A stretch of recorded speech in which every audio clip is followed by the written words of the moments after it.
لبیک یا حسین، لبیک یا حسین، لبیک یا حسین، لبیک یا حسین، لبیک یا حسین. بیٹھ شہودی امام حسین علیہ السلام والسلام، بلند سلام. اللہم صلی اللہ حیدری اے تجلیل ظہور وارث مظلومین بلند السلام.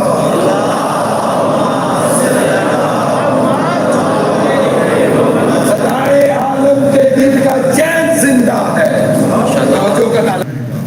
صدائے عالم کے دل کا چین زندہ ہے اور عباس وفا کے دل کا چین زندہ ہے. اور کہہ دو یہ زمانے کے یزیدوں سے کہ پردہ غیب میں بھی ایک حسین سے یا امام المنتظر،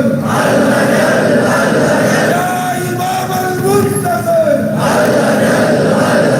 یا امام المنتظر، یا حیدری، یا علی، یا علی، یا علی مدد.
چند دن میں آپ کی خدمت میں پروردگار نے توفیق دی ہے. آج ہماری تیسری مجلس ہے انشاءاللہ اور اگر زندہ رہے تو آپ کی خدمت میں حاصل ہے. ہماری گفتگو اس موضوع پہ ہے کہ کربلا جاویداں ہے، کربلا ہمیشہ کے لیے ہے اور اس کی کوئی نہ کوئی عوامل ہے، کوئی نہ کوئی اس کی وجوہات ہے. یہی پر جتنی توفیق ہو سکتی ہے آپ کی خدمت میں پیش کرنی ہے. وجوہات کیا ہیں جس کی وجہ سے آج تک کربلا جو ہے وہ زندہ ہے. چند میرے بارے گزشتہ دنوں میں آپ کی خدمت میں بیان کی. ایک کہ یہ پہلی چیز کی یہ ارادہ الہی ہے. کربلا کا جاویدہ رہنا یہ ارادہ الہی ہے. دوسرا یہ کہ بہرحال خلوص و اخلاص کربلا میں پایا جاتا تھا اور جو چیز خالص ہو وہ کبھی بھی ختم نہیں ہو سکتی. تیسری چیز کے بہرحال خود کربلا اپنے وجود میں بہت ساری چیزیں اجتماعی طور پہ رکھتی ہے.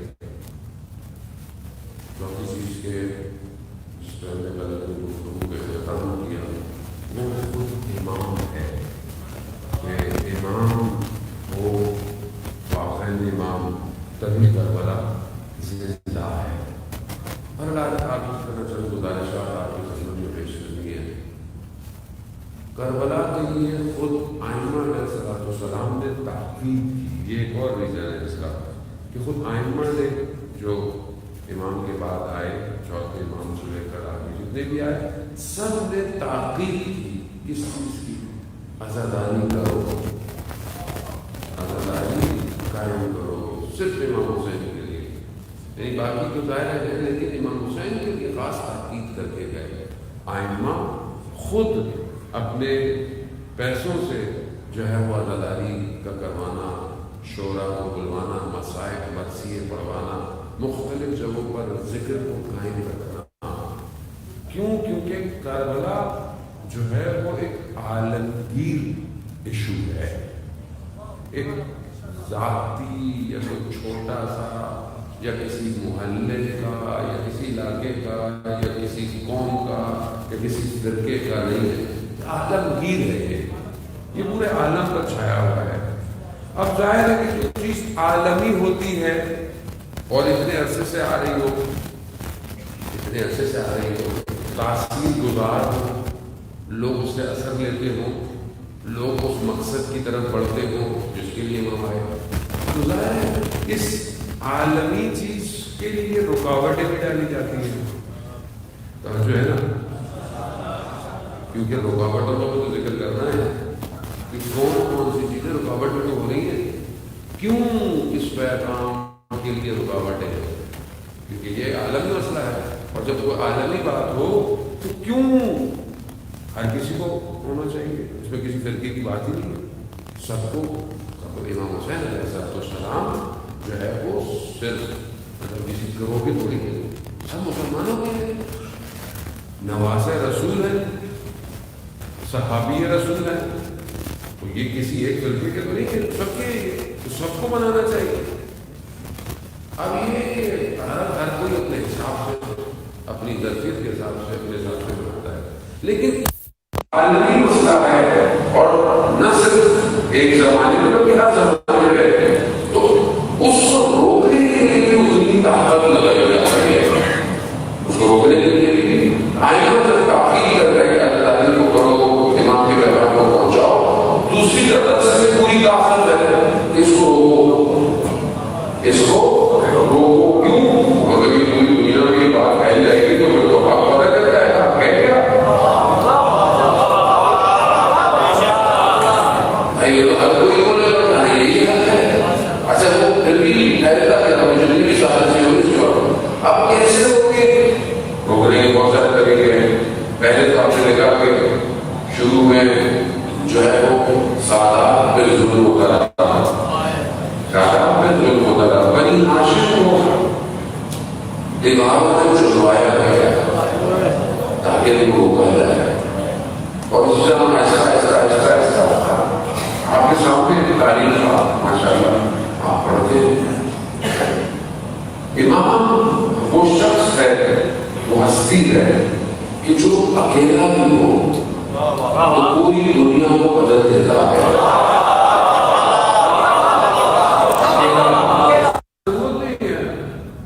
یہی وجہ تھی جتنے بھی حکمران تھے سب کو امام سے مشکل تھی، چاہے کوئی بھی ہو، چاہے 7 سال کے امام تقی علیہ السلام نے کیوں نہ ہو.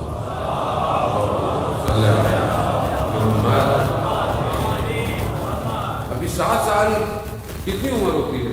بچے کیا مشکل ہے؟ کیوں؟ کیونکہ جانتے ہیں یہ اکیلا بھی کائنات پلٹ سکتا ہے۔ 25 سال میں شہادت ہے امام کی، سب سے جوان ائمہ میں شہادت یہ نویں امام کی ہے، 25 سال میں شہادت۔ اسی طرح سے آپ دیکھیں ہر امام کو، اب جب آخری امام آئے دنیا میں آئے، ایک تو پہلے سے پتا ہے سب کو کہ جو ان کا 12واں ہوگا وہ ساری دنیا کو حکمرانوں کو پلٹ دے گا، یہ پہلے سے روایتوں میں، سب کی روایتوں میں 12واں جو ہوگا وہ سب تبدیل کر دے گا۔ اب 12واں کون ہے؟ اب لوگ ڈھونڈ رہے ہیں، اس زمانے سے ڈھونڈ رہے ہیں، اس وقت بھی ڈھونڈتے رہے کہ 11ویں کا تو ہوتا ہے، سامرا میں نظر بند کر دو، گھر میں قید کر دو، پہرے لگا دو، 12واں یہی آئے گا، 12واں یہی آئے گا۔ اب اس 12ویں کو آنے سے پہلے پتہ چل جائے مار دے، بچہ ہی کو مار دے، اب لیکن کیا پتا جب ارادہ الہی ہو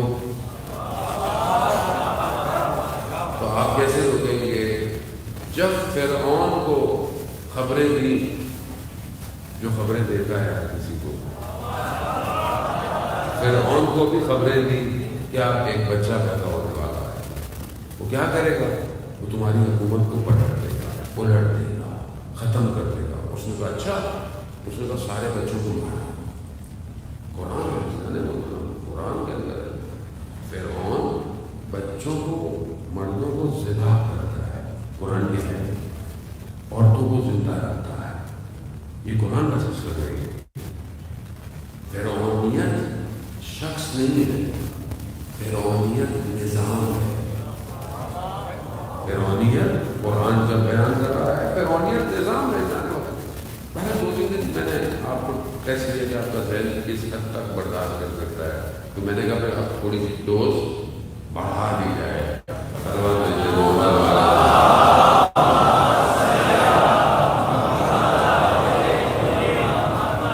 فرعونیت نظام ہے، شخص نہیں ہے اکیلا۔ قرآن شخص کو بیان کر رہا ہے، لیکن جو اس نے کیا، مطلب پروردگار کی تاریخ میں لوگوں کو خامخواہ نہیں ہے ذکر قرآن ہدایت کی کتاب ہے، تا قیامت، ہر آیت قیامت تک کے لیے آپ کو پیغام دے دیں گے۔ نظام دکھایا، بچوں کو، جوانوں کو، مردوں کو ذبح، عورتوں کو زندہ۔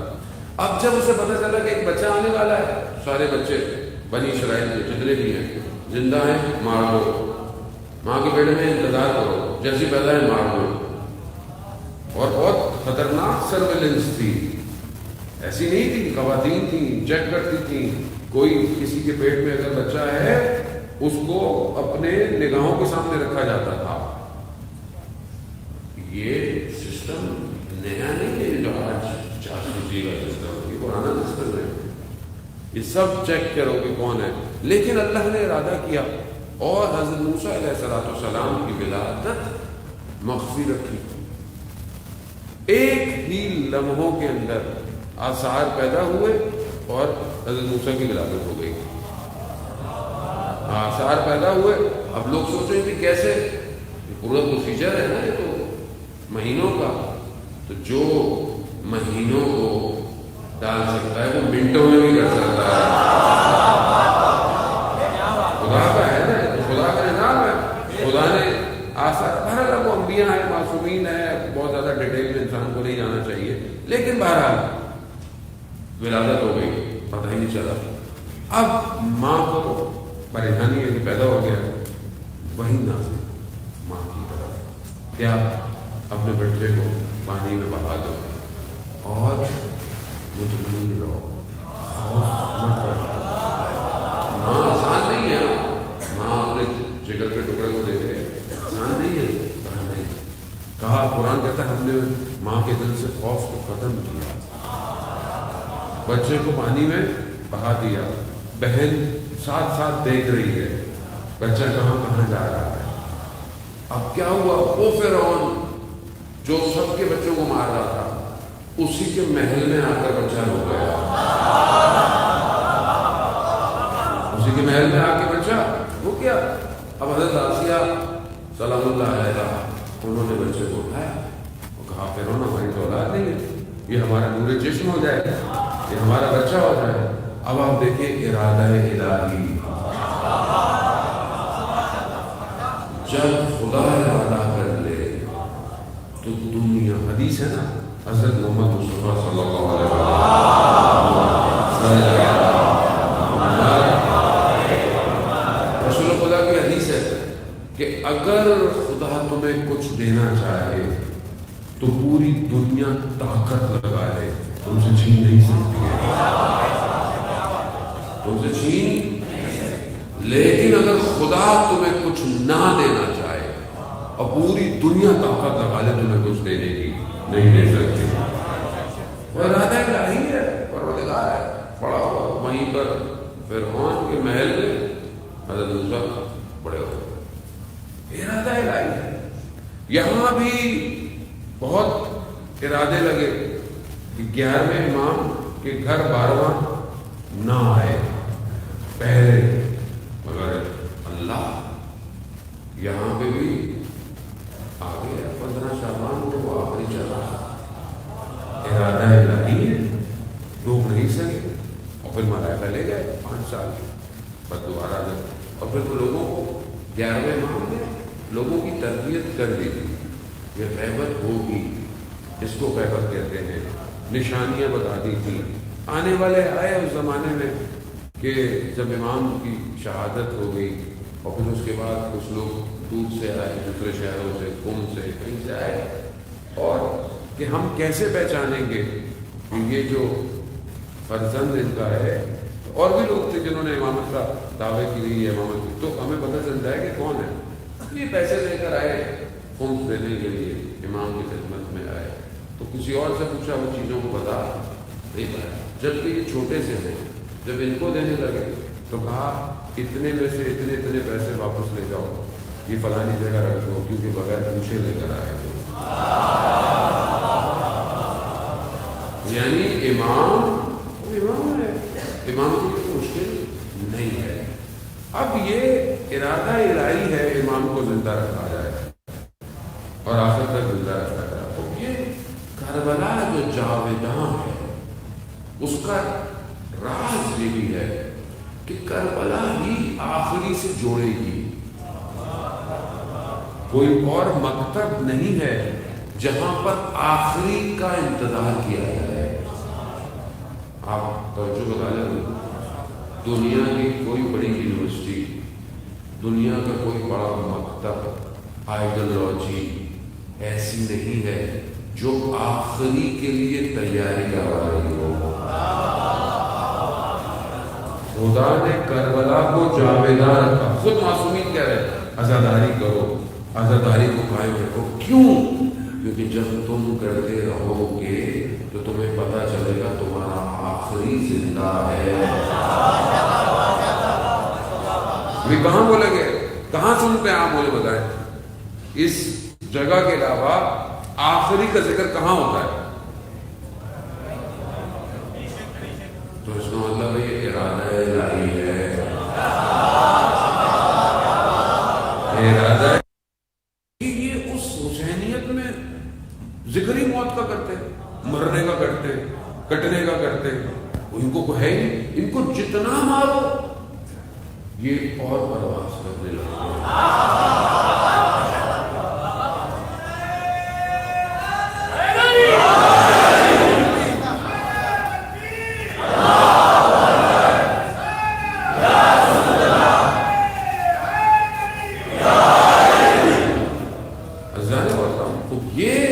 جذبہ ایسا ہے، یہ جذبہ، لیکن ہر اس کو بیلنس بھی رکھنا ہے، آپ نے اندر تعامل بھی پیدا کرنا ہے، لوگوں کو بھی دعوت دینی ہے، دوسرے مکتب کو بھی دعوت دینی ہے، دوسرے مذاہب کو بھی دعوت دینی ہے، شاید سے اس کو سمجھے، دشمن سمجھ گیا ہے اس کو۔ جیسے ہمارے ملک میں کچھ نہیں ہو سکتا، کچھ نہیں ہو سکتا، یہ پروپیگنڈا ہو رہا ہے، کیوں نہیں کچھ ہو سکتا؟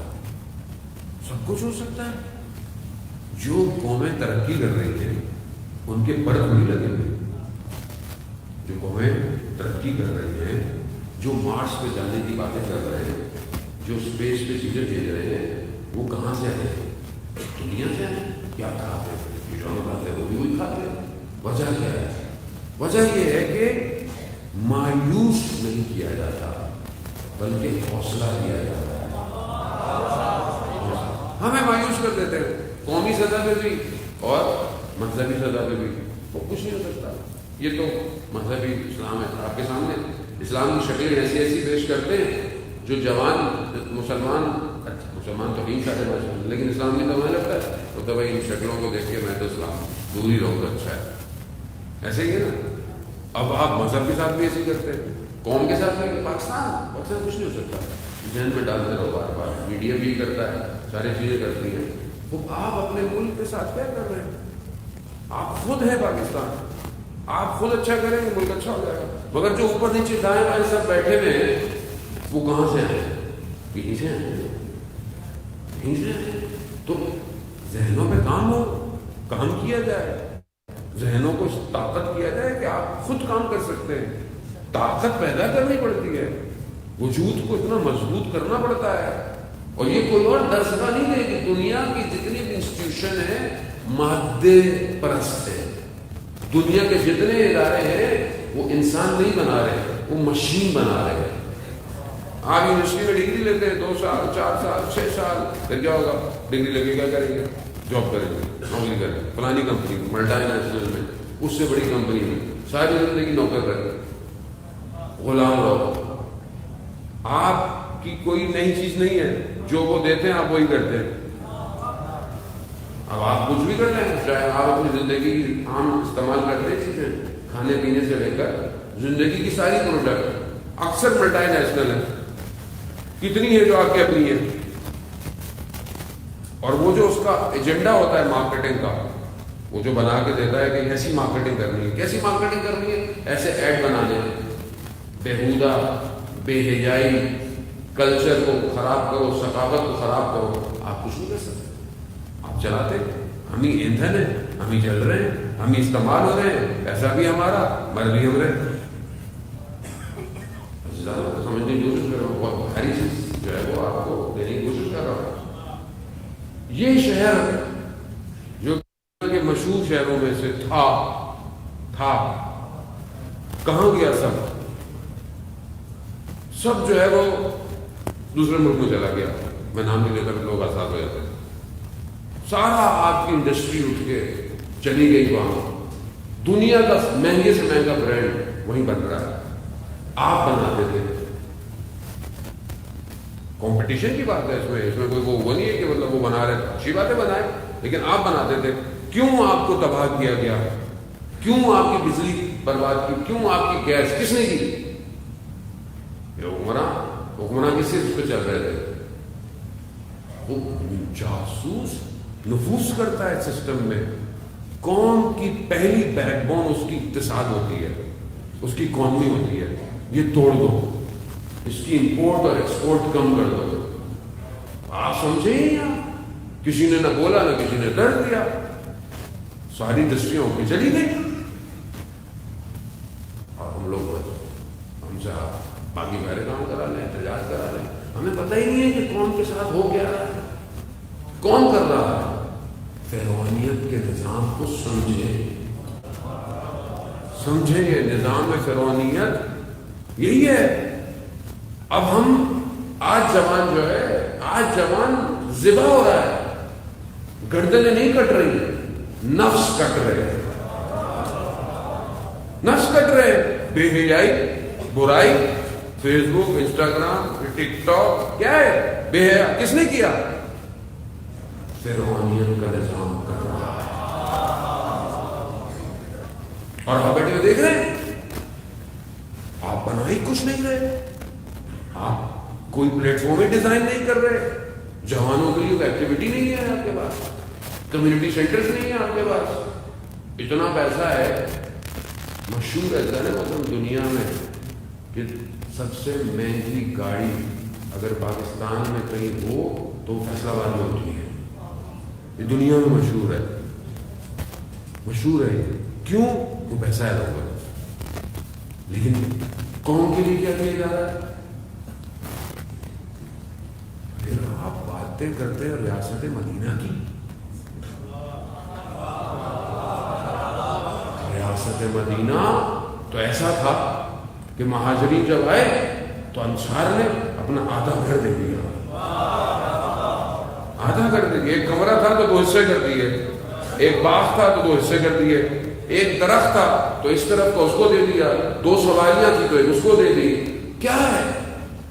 اقدار، ویلیو، اخلاق وہ ختم ہوتا جا رہا ہے نا. فرعونی کے نام کو سمجھیں آپ. اب دشمن کو پتا ہے کہ یہ جگہ جو ہے نا یہ ہے، یہ دیتی ہے بیداری. اب سامنے سے آؤ گے تو پتہ چل جائے گا دشمن ہے، تو اب کیا کریں؟ اندر آؤ. فرعونیت کا نظام آسان نہیں ہے. ان کے اندر گھسو، اندر گھس کے اس عالمگیر پیغام کو، اس کی شکل ایسی بنا دو کہ یہ خود اٹھ کے چلے جائے. بھاری بات تھی اس لیے آپ کی سمجھ میں نہیں ہے. صلوات بھیجیں محمد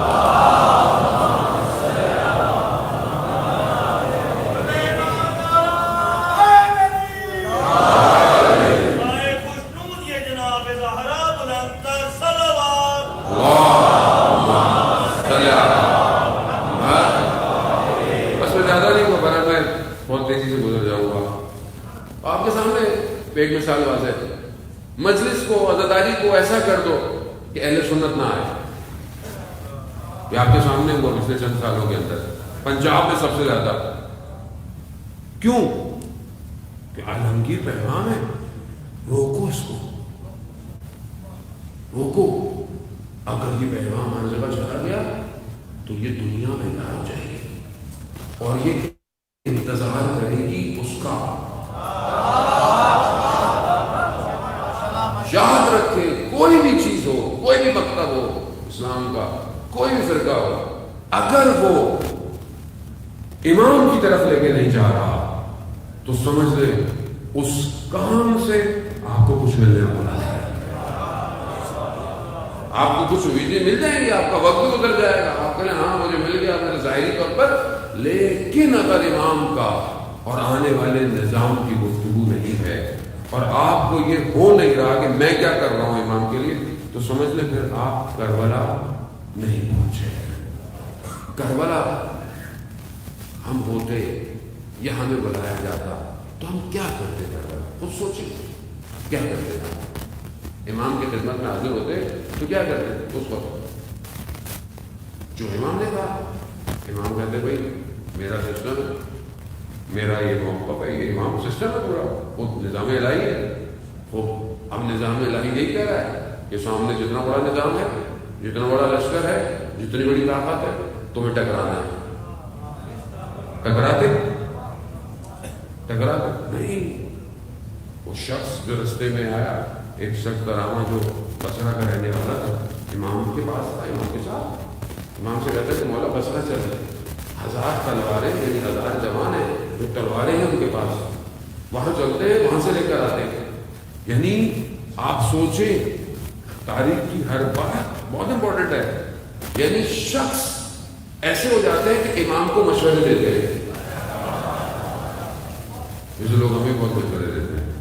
اچھی بات ہے، آپ اصلاحی مشورہ دیں اگر ہم سے غلطی ہو جائے، لیکن زیادہ مشورے نہ دیں، کیونکہ پھر آپ خود وہاں سے چلے جائیں. بھائی آپ پڑھ لیں اگر آپ کو اچھا لگتا ہے کہ بات، ہم تو جو پڑھ گئے ہیں وہ سنائیں گے آپ کو. جو درس یاد کیا ہے ہم تو وہی سنائیں گے آپ کو، ہم تو کچھ اور نہیں سنائیں گے. آپ سمجھنے کی کوشش کریں. اب یہ جو حالت ہے دشمن کی، اس کو سمجھیں. نظام فرعونیت آسان نہیں ہے، کیونکہ مجھے بہرحال دیکھ کی گفتگو کرنی پڑتی ہے کہ کہاں کس حد تک میں کھولوں معاملے کو. یہ نظام جو آج دنیا میں چل رہا ہے، اور ایک سسٹم ہے پوری دنیا میں، سسٹم چینج نہیں ہے. پہلے زمانہ ہوتا تھا کوئی چیز فلانی جگہ پہ آتی تھی تو ادھر آتے آتے 50 سال لگ گئے. ابھی سیکنڈ میں نہیں لگتا. ایک ہی دنیا کا کلچر ہو. گلوبلائزیشن کیا ہے؟ ایک ہی دنیا کا کلچر ہو، لوگ ایک جیسے کپڑے پہنتے ہوں، لوگ ایک جیسے کھانے کھاتے ہوں، لوگ ایک جیسی زندگی گزارتے ہو, لوگ ایک جیسا سوچتے ہو. کیسے کیسے کیا انہوں نے اس اب کتنا کام کیا انہوں نے, کیسا کیا ہے. آج لوگ امریکہ میں بھی پیزا کھاتے ہیں, آپ بھی پیزا کھاتے ہیں, ہے کہ نہیں ہے؟ بری بات نہیں ہے, آپ خود منع کریں, وہ پیزا کھانے منع نہیں کرتا. مثال کے طور پر خواہشات, لباس وہی ہے, برانڈ وہی ہے, اصل میں تو کاپی پہن لیں گے, کیا پتہ پڑتا ہے, کاپی پہن لیں گے, وہی برانڈ ہے. انسان کردار کے بجائے جو چیزیں وہ پہنا ہوتا اس سے پہچاننے لگ گیا. انسان کی قیمت کیا ہے, انسان کی ابھی قیمت کیا ہے, لوگ اوپر سے نیچے تک دیکھتے ہیں, جوتا کون سا پہنا ہوا ہے, گھڑی کون سی پہنا ہوا ہے, شلوار قمیض کون سی پہنا ہوا ہے, ایسے دیکھتے ہیں نا لوگ. آفس چلے جائیں تو وہی لباس, فون کون سا ہے, مسائل ہم بھی بتا رہے ہیں. یہ آدمی دنیا ایسے قیمت لگاتی جبکہ اصل قیمت کیا ہے انسان کی. آئے علامہ تقی جعفری جرمنی برلن کانفرنس میں گئے. کانفرنس کا موضوع کیا تھا؟ انسان کی ارزش, انسان کی ویلیو کیا ہے, انسان کی اپنی قیمت کیا ہے. عام زبان میں قیمت کیا ہے. ہر کوئی آیا, اس نے بڑے بڑے لٹریچر پڑھے اور اپنی ریسرچ پیش کیا. ان کی باری آئی, یہ گئے, انہوں نے کہا کہ انسان کی قیمت اور ارزش اس کی ہمت اور اس کا ارادہ ہے. اگر ایک شخص کی پوری زندگی کی ہمت اور ارادہ 2 کمرے کا فلیٹ ہے تو اس کی قیمت یہی ہے. آج کل کے دور میں دیکھیں, آج جوان پوری کوشش کرتا ہے, کیا فلانا موبائل لے لوں میں, قیمت ہی یہی ہے تمہاری. پوری طاقت لگاتا ہے نا, ماں باپ سے لڑے گا بڑھے گا, یہ لے لو یہ لے لو. یہ دیکھتے نا آج کل, بہت محنت کرے گا, بہت سوچے گا, ارے بھائی 25 سال 10 سال بعد 20 سال بعد تم کیا ہو, تو میرا گھر ہو, فلانی گاڑی ہو. یہ قیمت ہے, یہ قیمت ہے. اب جب یہ کہہ کے نیچے اترے, لوگ کھڑے ہو گئے, لوگوں نے تالیاں, یہ واپس گئے. کہا کہ میرا کون نہیں ہے, یہ 1400 سال پہلے رسول کے وسیع کا قول ہے.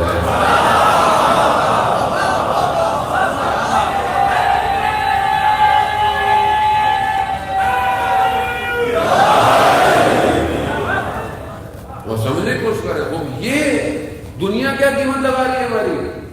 دنیا کا آدھار ہے, حدیث ہے, دنیا سوکھ ہے یعنی بازار ہے, اس میں کوئی فائدہ اٹھاتا ہے کوئی نقصان اٹھاتا ہے. آپ اپنی قیمت کیا لگا رہے ہیں, اور آپ کی قیمت کیا ہونی چاہیے؟ کیا ایک قیمت ایک نامحرم کی تصویر ہونی چاہیے کہ انسان اپنی تنہائی میں ایک تصویر پر اپنے آپ کو بھیج دے, ایک نامحرم چیٹنگ کرنے سے اپنے آپ کو بھیج دے. کیا ہے ہماری قیمت؟ مولا متقیان ارشاد فرماتے ہیں کیا کہ تمہارے نفس کی کم سے کم قیمت جنت ہے. کم سے کم قیمت, زیادہ نہیں, کم سے کم. اگر بیچنا ہے تو جنت کو نہیں بیچنا. یہ ارزش ہے, سمجھیں, یہ ارزش ہے جو اسلام دے رہا ہے. اور ایک فرعون کا نظام کیا دے رہا کہ تمہارے انسٹاگرام پہ لائک کتنے, ایسی ہے نا, پیج کے فالوورز کتنے ہیں. اب لوگ مولانوں کو بھی ایسی ناپتے ہیں, مولانا کے 1 لاکھ فالوورز ہیں تو یہ ہے مولانا, ایک مولانا کے 400-500, ایک مولانا کیسے, ایسی ہے. اس کے پیرامیٹر سے ہم ناپ رہے ہیں. یہ پیرامیٹر اس کا ہے, ہمارا نہیں ہے. یہ اس نے ہمیں لگا دیا ہے, فالوورز ہوں, فلانے لائکس ہوں, اتنے ہارٹ بنے ہوئے ہوں. یہ کون ہے؟ یہ اس نے ہمیں مجبور کیا ہے. یہ جو سیلفی ہے نا, یہ اصل میں سیلفنس ہے. یہ کیا ہے؟ خود پسندی. خود پسندی ہے جانے سمجھنے کی کوشش کریں. میں بہت باریکی سے آپ کو بہت آرام سے سمجھانے کو دوں. خود پسندی ہے. آپ اس کو ٹیسٹ کریں. ادھر کیمرہ ہوتا تھا آپ دوسروں کو کھینچتے تھے. ابھی ادھر کیمرہ میں ضرور ہوں. خود پسندی, خود کو اچھا لگنا. فلٹر 25 فلٹر ہے. شکل لگتی نہیں ہے بچی ہو جاتی ایسی ہے نا. کیوں؟ اور پھر اچھا حقیقت سے دور ہے. یہ حقیقت میں کچھ اور ہے, ادھر کچھ اور ہے. اب میں خوش اس پہ نہیں ہوں گا کہ میرا دوست میرے ساتھ بیٹھے, میرے سے بات کرے, میرے ساتھ چائے پیے. نہیں, میں خوش اس پہ ہوں گا کہ اس میری تصویر پر جسے میں نے فلٹروں کے ساتھ اپلوڈ کیا ہے, اس کو کتنوں نے لائک کیا ہے. سمجھ رہے ہیں آپ؟ افسردگی. جب آپ اپنے آئینے میں شکل دیکھیں گے, آپ اس تصویر کو دیکھیں گے تو آپ افسردہ نہیں ہوں گے, کیونکہ آپ کے سامنے کوئی نہیں ہے, سب ورچوئل ہے. بہت بڑا میں آپ کو بتا نہیں سکتا کیا کیا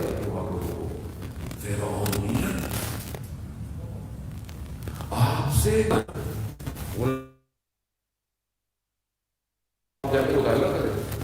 کیا ہے. ان کو ٹکڑوں میں بانٹو. فرعون گروہ بانٹ کر ان کو کیا کرتا تھا, ان کا حکومت کرتا تھا. یہ فرعونیت ہے. آج بھی یہ تقسیم کرو, مذہبوں میں تقسیم کرو, فرقوں میں تقسیم کرو, پھر اس کے اندر بھی تقسیم کرو.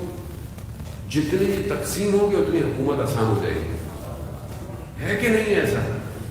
شیعہ سنی, پھر سنیوں کے اندر بہت سارے, پھر شیعوں کے اندر بھی ماشاءاللہ تقسیم. کیوں؟ تاکہ یہ آپس میں لگے رہے. اور جب محرم شروع ہوتا ہے تو ساری باتیں باہر آتی ہیں. ماتم کرنا ہے, نماز پڑھنی ہے, یوں ہونا ہے, جلوس یوں نکلنا ہے, یوں صحیح ہے, یہ صحیح ہے, وہ صحیح ہے. یہ ایک جنگ ہر سال خاموش ہوتی ہے, یہاں شروع ہو جائے. کون شروع کرتا ہے؟ Social media.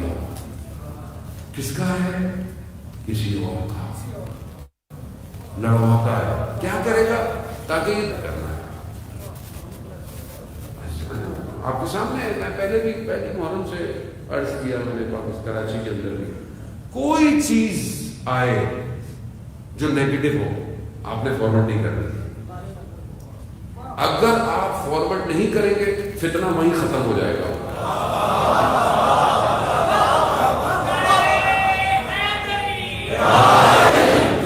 آپ نے فارورڈ نہیں کرنا. کیوں؟ سازش ہے.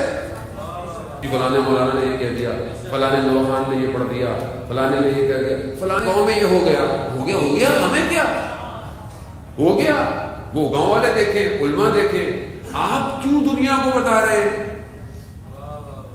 روکے سنگلی کو, دشمن استعمال کر رہا ہے. نہیں, ہم تو بتانا چاہ رہے ہیں. کیا ضرورت ہے بتانے کی جس کو پتہ ہی نہیں ہے؟ کتنی چیزیں ہیں جو لوگوں کو نہیں پتا ہوتی, ہم بتاتے ہیں.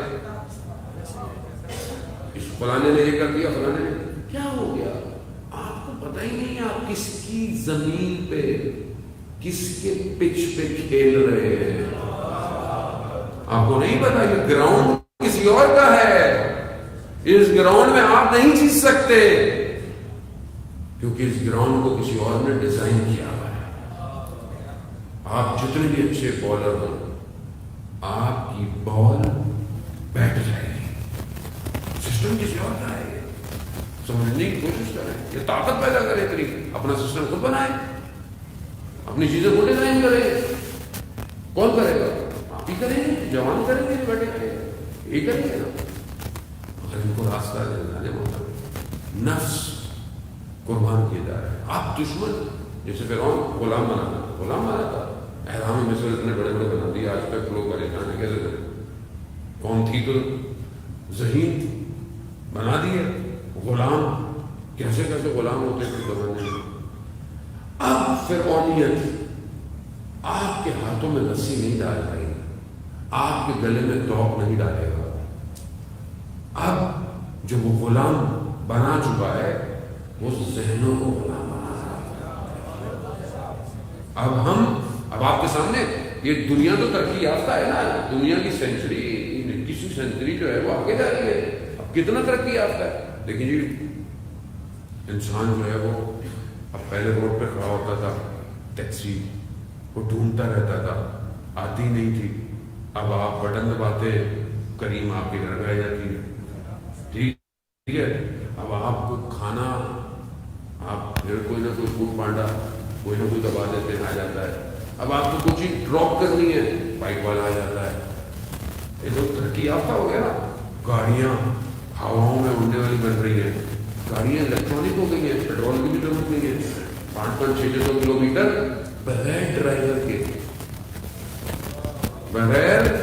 ڈرائیور کے گاڑیاں چل رہی ہیں. انسان ترقی کر رہا ہے, بڑی بڑی بلڈنگیں بن رہی ہیں, انسان اسکائی اسکیپرس کی طرف جا رہا ہے, یعنی ترقی یافتہ ہو رہا ہے. لیکن اس ترقی یافتہ میں غلامی اتنی ہی بڑھتی چلی جا رہی ہے. انسان اس ترقی یافتہ میں کہ جو کیپٹلزم اور انڈسٹریلزم کے زمانے میں کیا تھا, انڈسٹریاں کھولے, مزدور بنے, لوگ کام کرتے رہے اور ایک طبقہ امیر ہوتا رہے. آج ظاہری طور پر آرٹیفیشل انٹیلیجنس ہے, آج ہر چیز ای کامرس ہے, لیکن غلام بناؤ. کیسے غلام بناؤ؟ ذہنی طور پر ڈیجیٹل سلیو. یعنی کیا؟ یعنی ڈیجیٹل غلام. ہر شخص اپنے ہاتھ میں اپنی غلامی کا پھندا لیے گھوم رہا ہے. یہ گھڑی ہے آپ کے پاس, آپ اپنی مرضی سے نہیں کچھ کر سکتے. آپ صبح سو کے اٹھتے ہو, سب سے پہلے آپ موبائل دیکھتے ہو, کوئی میسج تو نہیں ہے. نماز میں بھی دھیان اسی پہ ہوتا ہے, کس کا میسج آیا, کہاں ہے آپ؟ غلام. اور یہ پھر پھیلتا جا رہا ہے. دیواریں گھروں کی چار دیواری جو کہ حجاب رکھتی ہے. اسلام تو اتنا قانون دیتا ہے, اپنی چھت پہ بھی چڑھو تو برابر والوں کو بتا کے چڑھو. کیوں؟ ہو سکتا ہے ان کی کوئی خاتون جو ہے وہ گھر کے اندر کام کر رہی ہو, آپ کی نگاہ نہ پڑے اس کے اوپر. کتنا اسلام چھت پہ بھی قانون دیتا ہے. لیکن آج اس ڈیجیٹل سلیوری نے ساری دیواریں گرا دی ہیں. آج بچیاں کیا کر رہی ہیں, بچے کیا کر رہے ہیں, محرم نا محرم کون ہے, کون کس سے بات کر رہا ہے, سمجھنے کی کوشش کریں. پھر روحانیت کے نظام پروردگار قرآن میں صرف ہمیں اس سے عبرت کے لیے احسن القصص ہیں. انبیاء کے دور کے واقعات اس لیے ہیں کہ تکرار ہوں گے. سارے انبیاء, ہر انبیاء کی امت میں الگ الگ چیزیں ہوئی ہیں. تو اب کون ہے جو ان انبیاؤں کا وارث ہو اور ہمیں پوری قیامت تک کے نظام فرعونیت سے بچائے؟ کون ہے؟ تو آپ زیارت پڑھتے ہیں, السلام علیکم یا وارث آدم صفات اللہ, السلام علیکم یا وارث من نبی اللہ, السلام علیکم یا وارث موسیٰ کلیم اللہ, السلام علیکم یا وارث عیسیٰ روح اللہ, السلام علیکم یا وارث محمد مصطفیٰ, السلام علیکم یا ابن علی المرتضیٰ, السلام علیکم یا ابن فاطمہ الزہرا. یہ ہے حسین, یہ ہے حسینیت جو انبیاء کا وارث ہے. یہی وہ سسٹم ہے جو سارے نظام فرعونیت سے آپ ہو جائے گا. اب سمجھ میں آئے امام حسین کیوں آئے تھے کربلا, کس کو لے کر آئے, کیسی ہستیاں تھیں وہ, بچے نہیں تھے. آپ سمجھ رہے ہیں کہ بس میں بچہ سمجھ نہیں, 6 مہینے کا بچہ, 6 ماہ کا بچہ. تو کیوں لائے امام حسین 6 مہینے کا بچہ کیوں؟ 6 مہینے کے بچے نے وقت کے حاکم سے اس کے چہرے کا نقاب کھینچا ہے. 6 مہینے کا بچہ ہے, جانے کو آپ سمجھ رہے ہیں کہ یہ کیا ہے یہ؟ بس جانا تمہارا گفتگو تو دل چاہتا ہے بندہ بولتا ہے اور آپ کی ایک خوبصورت سماعت ہے، لیکن وقت محدود ہے، ایک اور جگہ بھی جانا ہے اور بہرحال بولنے اور خدا میں توفیق دے۔ تو بہرحال میں اپنی گفتگو کو اختتام کرتا ہوں کہ کربلا جاویداں ہے، جاویداں رہے گی، ہم رہے نہ رہے میرا ذرا رہے، اور اگر ہم چاہتے ہیں کہ رہے تو ہمیں بھی اسی کے ساتھ رہنا پڑے گا۔ گفتگو بہت ہے، کانٹینٹ بہت ہے، اللہ کا شکر ہے، علماؤں کی محنت ہے، میری کوئی محنت نہیں۔ آپ یہ مت سمجھا کرے گھر جا کے کہ مولانا کیا بات ہے، میری کوئی محنت نہیں ہے، میں صرف ترجمہ کرتا ہوں، ترجمہ میں بہت اچھا کر لیتا ہوں، بس یہ میری اللہ نے کوالٹی دی ہوئی ہے۔ جو میرے استاد لکھتے ہیں پڑھتے ہیں میں بہت تیزی سے ترجمہ کر لیتا ہوں اور کوشش کرتا ہوں کہ جو لیٹسٹ کام ہوتا ہے وہ لوگوں تک پہنچا دیا جاتا ہے، کوئی تو نہیں سمجھتا ہے۔ تو بس آپ میرے استادوں کے لیے دعا کیا کریں تاکہ خدا ان کو صحت اور سلامتی عطا فرمائے۔ عزیزان محترم، کربلا سخت ہے، بہت جو مسائل بھی ہیں، مشکلات بھی ہیں، جاویداں ہونے کے لیے قربانی بھی اتنی ہی بڑی ہے۔ جس چیز کو جتنا یاد رکھا جائے حادثہ بھی اتنا ہی بڑا ہے، اتنا بڑا حادثہ ہے۔ اب اس حادثے میں بہت ساری چیزیں رونما ہوئی۔ ایک عالم دین نے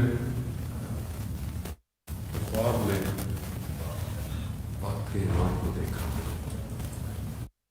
امام سے عرض کی کہ یہ زیارت ملیہ کے جو جملے ہیں کہ صبح و شام امام کے لیے نا، صبح و شام میں گریہ کرتا ہوں خون کا، ہاں یہ بات ٹھیک ہے؟ امام نے بولا ہاں یہ عبادت یہ فراز صحیح ہے۔ کہاں ہوتا کون سی چیز ہے ایسی کربلا میں یہ جس پر آپ یہاں گریا کرتے ہیں؟ کہا کیا حضرت علی اکبر کی قربانی؟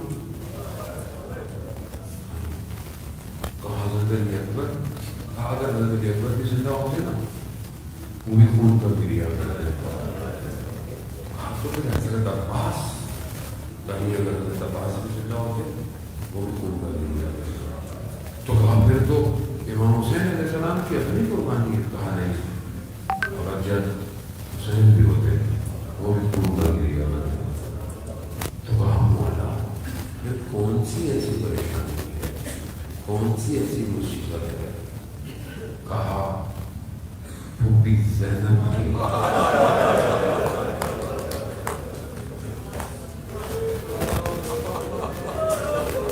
یہ اتنی بڑی مصیبت ہے کہ کوئی بھی ہوتا تو خون کا گریا کرتا۔ اللہ اکبر، نہ جانے کیا مشکلات آئی ایسی۔ اس لیے کہتے ہیں کہ شخصیتوں کی معرفت بہت ضروری ہے۔ جب تک معرفت نہیں ہوگی ہم اس وادی میں داخل نہیں ہو سکتے۔ زینب سلام اللہ علیہا جنہیں ام المصائب کہا جاتا ہے، مصیبتیں آج ہم ان کی بارگاہ میں متصل ہوتے ہیں، شہزادی ہیں، سیدہ کی بیٹی ہیں، بڑا رابطہ ہے ان کا، یقیناً آج بھی ان کا مقام ظاہری دنیا میں ان کا حرم اسلام کی بقا کی نشانی بن چکا ہے۔ اگر یہ حرم نہیں ہوتا آج جہاں ہے تو آج خطہ تبدیل ہو چکا ہوتا۔ بی بی آج بھی لڑ رہی ہیں اپنے بھائی کے مقصد پر، آج بھی وہ بیوی جس نے اتنی مصیبتیں دیکھی، وہ یمین نے پوچھا دربار میں، بولا ہم نے تو یہ کر دیا کربلا میں، ہم نے تو وہ کر دیا، آپ نے کیا دیکھا؟ بیوی کے مشہور جملے بعد الخطبہ بہت بڑا، لیکن بیوی کا یہ جملہ بہت مشہور ہے، ماں رہے تو اللہ جمیلہ، میں نے جمال کے سوا کربلا میں کچھ نہیں دیکھا۔ یہاں سیدہ جمال یعنی خوبصورتی یعنی زیبائی، یہ کون سی خوبصورتی ہے جو آپ نے کربلا میں دیکھی جو ہمیں نظر؟ ایک اور جگہ بی نے اپنے خطبے میں کہا ہے کہ روز عاشورہ جتنا خدا مہربان تھا اتنا کبھی نہیں ہوا۔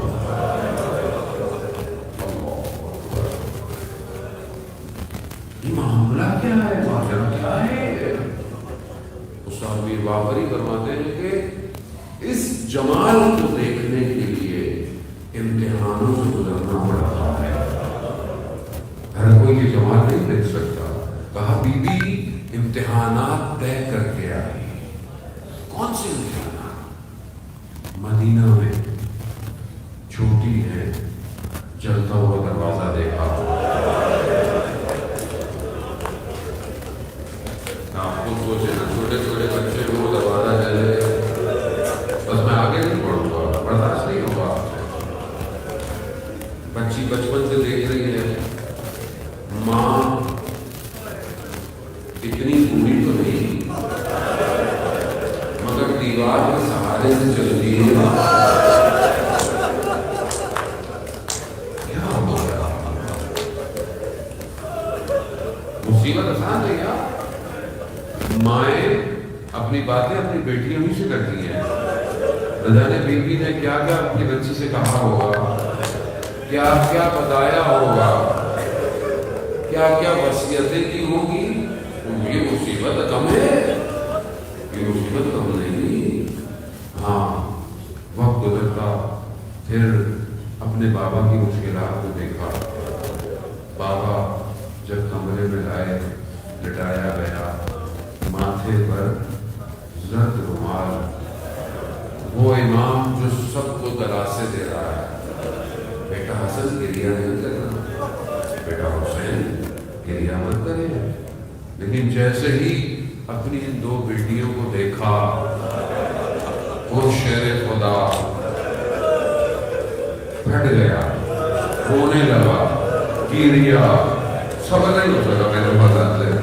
میں کہوں گا یا امیر المومنین، یہ کوفہ تو آپ کا اپنا کوفہ ہے، یہ تو آپ کی بیٹیاں آپ کے گھر کے اندر ہیں، آپ نے بیٹیوں کو دیکھا گریا شروع کر دیا۔ میرے بابا مولا 61 ڈگری کا کوفہ،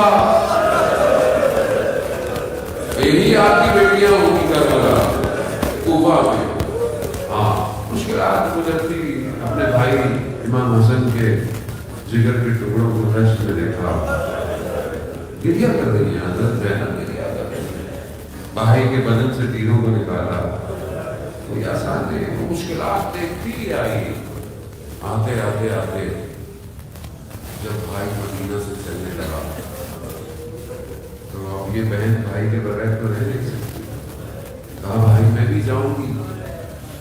کہاں؟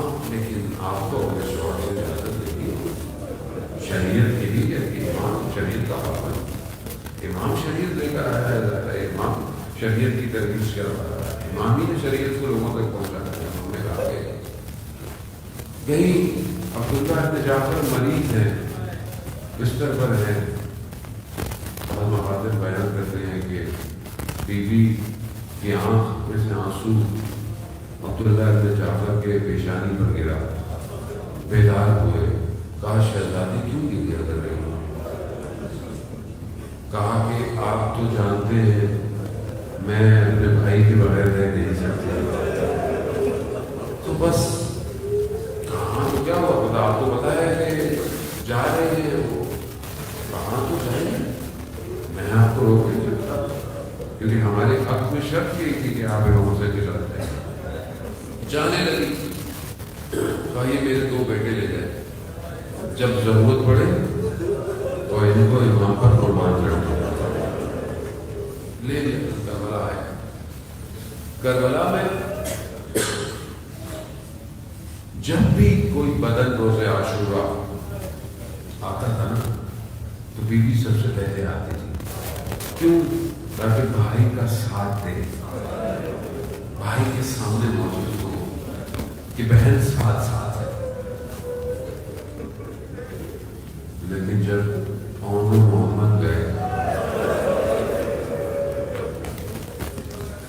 ہمارا تو آپ سوچتے رہے میں اس کو نہیں پڑھوں گا, بس دونوں جب گر گئے اور جب دونوں کو لایا گیا تو خواتین دیکھتی ہیں حضرت زینب نظر نہیں آ رہی,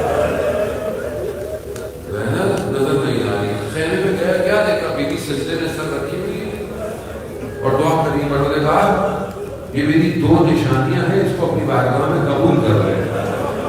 یہ دو نعمتیں میں نے دیکھی ہیں. تو خاتون اہل حرم نے کہا کہ بی بی اون محمد آ گئے.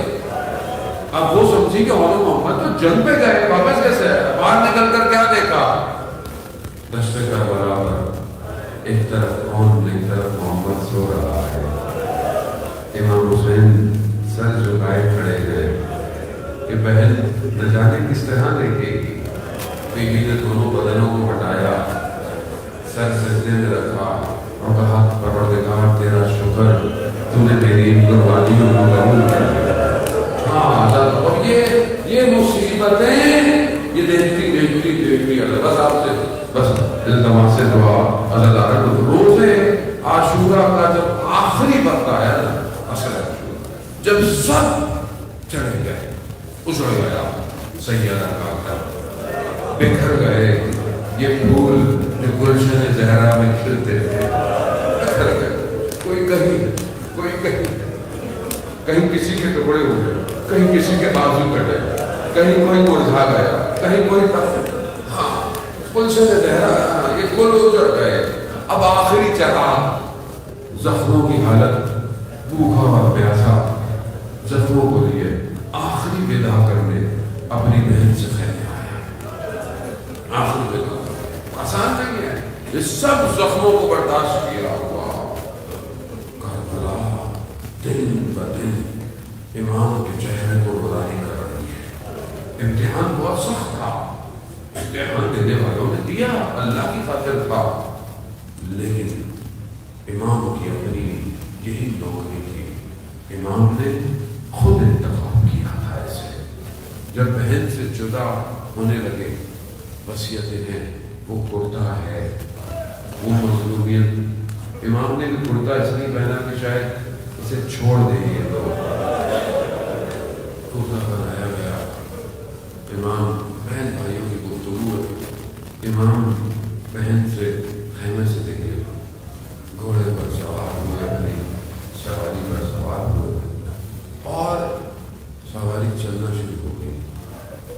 پیچھے سے امام سنتے ہیں آواز آ رہی ہے, محلن محلن یغلن مہرا,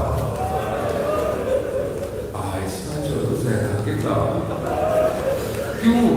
یہ ایک نشانی تو ہے, ابھی جا رہی ہے, ابھی بھی جانتی ہے کہ اب گیا, اب بھائی گیا تو واپس نہیں آئے گا. جاتے جاتے بیوی نے یہ کہا, پہلے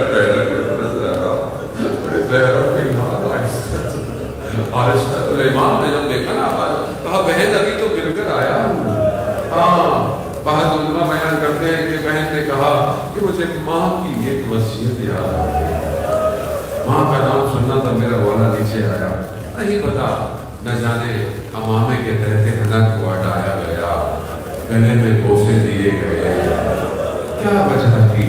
یہ تو کچھ دیر بعد جب وہ زین سے زمین پر آیا اور اس کے بعد جب وہ سینے پر بیٹھے رہا اور خود خنجر, یہ قلعہ زینبیہ پہ کھڑی بہن دیکھتی رہی.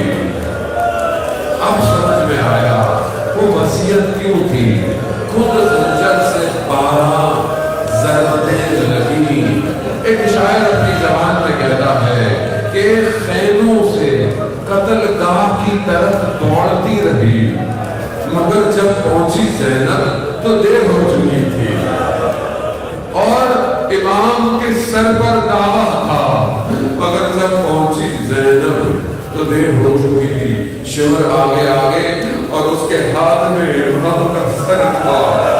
ہاں اگر جب پہنچی تو دیر ہو چکی تھی اور کٹی ہوئی رگوں سے دشت کربلا پر خون دمک رہا تھا. ہاں اگر جب پہنچی تو دیر ہو